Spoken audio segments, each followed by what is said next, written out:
Welcome to a new strumming lesson.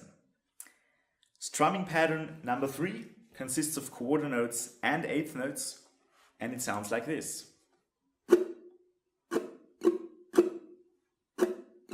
Down, down, up, down, down, up, down, down, up, down, down, up.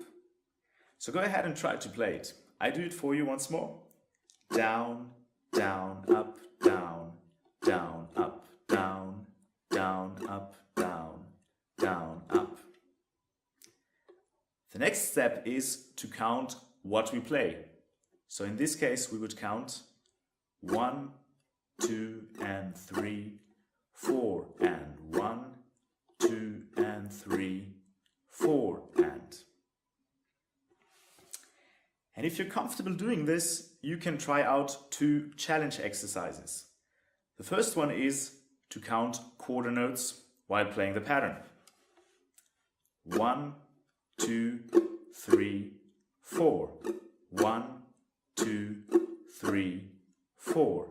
1, 2, 3, 4. And the second challenge exercise, you might have guessed it, is to count eighth notes while playing the pattern. And this goes like that.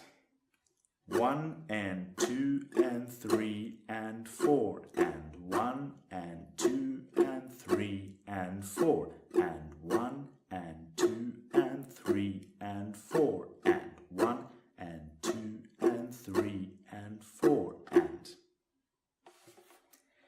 So this was strumming pattern number 3. I'll see you in the next lesson.